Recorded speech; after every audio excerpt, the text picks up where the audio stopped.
Hello everyone. आज है Wednesday और मैं हाजिर हूँ आज की वीडियो लेकर हैशटैग मेरा सवाल में, जहाँ मैं जवाब देती हूँ आपके पूछे गए सवाल का। देखते हैं आज का सवाल क्या है।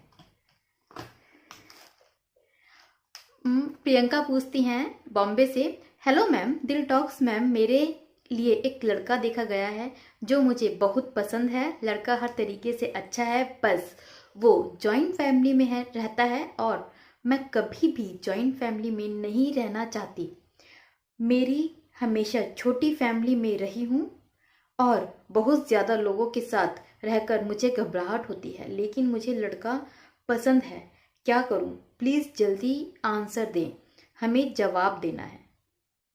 ओके प्रियंका, जैसा प्रियंका ने सवाल पूछा है, इस तरीके का एक क्वेश्चन मुझसे हिमांशु चौधरी ने भी पूछा था, जिन्होंने मेरे से पूछा था कि उन्होंने उनके लिए एक लड़की देखी गई है जो उनको पसंद भी है और नहीं भी है। मतलब वो लड़की तो उनको पसंद है, लेकिन वो बाय लुक उतनी सुंदर नहीं है जितना हिमांशु को चाहिए थी। तो वो समझ नहीं पा रहे थे कि क्या करें।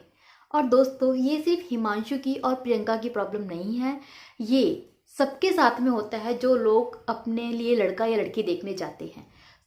कैसे एक पार्टनर को चूज करना चाहिए या फिर किसके लिए हाँ बोलना चाहिए, किसके लिए नहीं, जानेंगे इसी बारे में। नमस्ते दोस्तों, मेरा नाम है उषा कुशवाहा, आप देख रहे हैं दिल टॉक।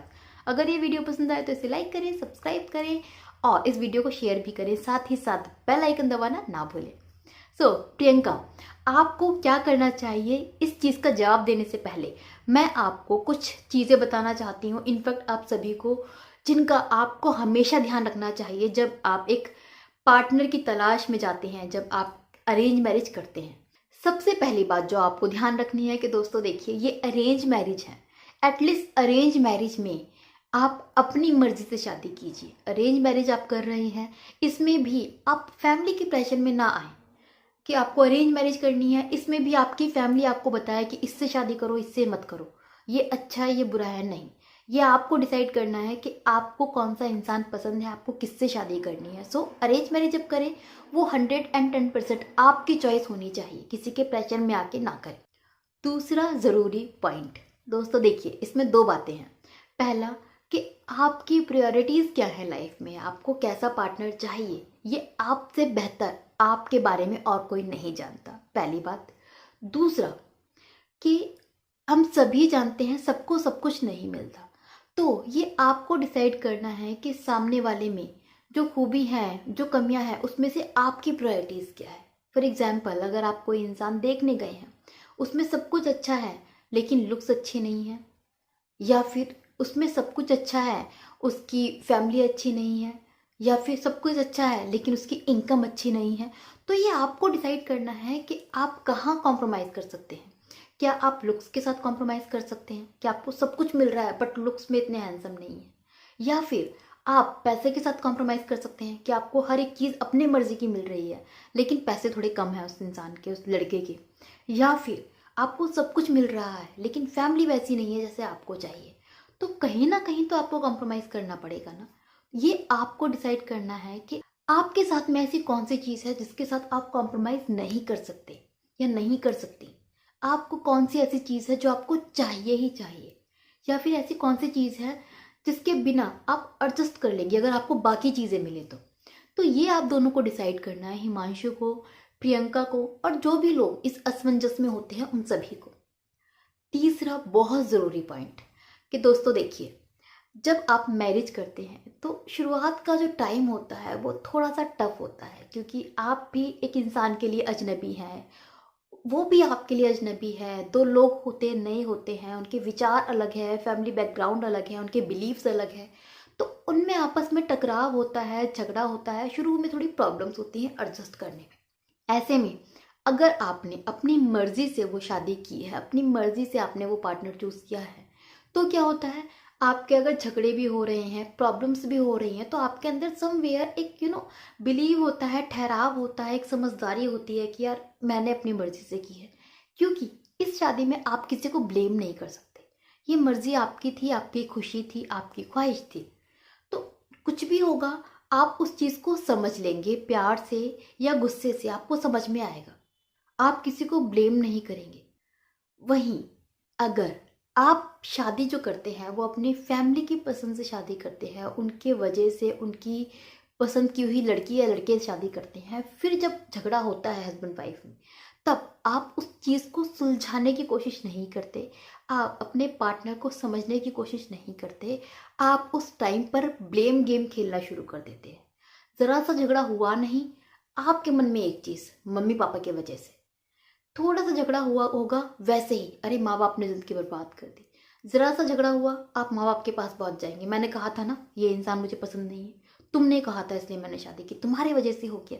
आप तुरंत ब्लेम गेम खेलते रहते हैं, आप वो प्रॉब्लम्स को सुलझाने की कोशिश नहीं करते, एडजस्ट करने की कोशिश नहीं करते, समझने की कोशिश नहीं करते।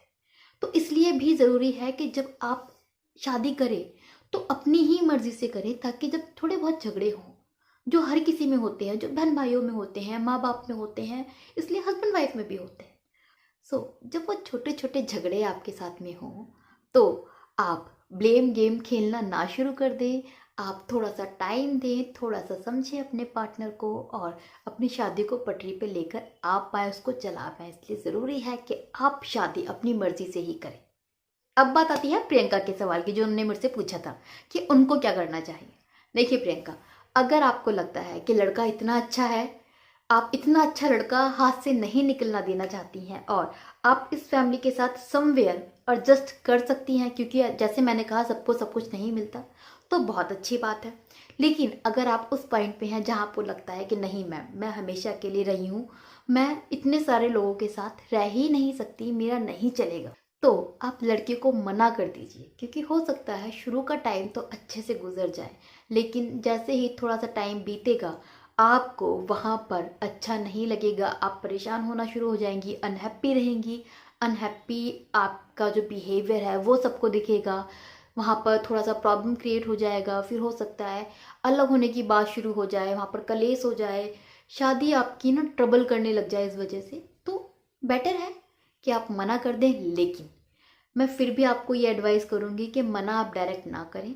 आपने अगर उस लड़के से बात की है तो आप दोबारा से एक बार पर्सनली उससे बात करें और उसको समझाएं कि क्योंकि आप हमेशा एक स्मॉल फैमिली में रही हैं, आपको आदत नहीं है बहुत सारे लोग के साथ रहने की, और आप नहीं रह सकती इतने सारे लोगों के साथ में, बस इसीलिए आप मना कर रही हैं। बाकी आपको उनकी फैमिली पसंद आई है, आप थोड़ा अच्छे से उनसे बात करेंगी तो हो सकता है, यू नेवर नो, उस लड़के का खुद का प्लान हो जॉइंट फैमिली में ना रहने का। शादी के बाद हो सकता है वो लड़का खुद प्लान कर रहा हो कि अपने मम्मी पापा को, अपने बहन भाइयों को लेकर वो शादी के बाद अलग हो जाएगा।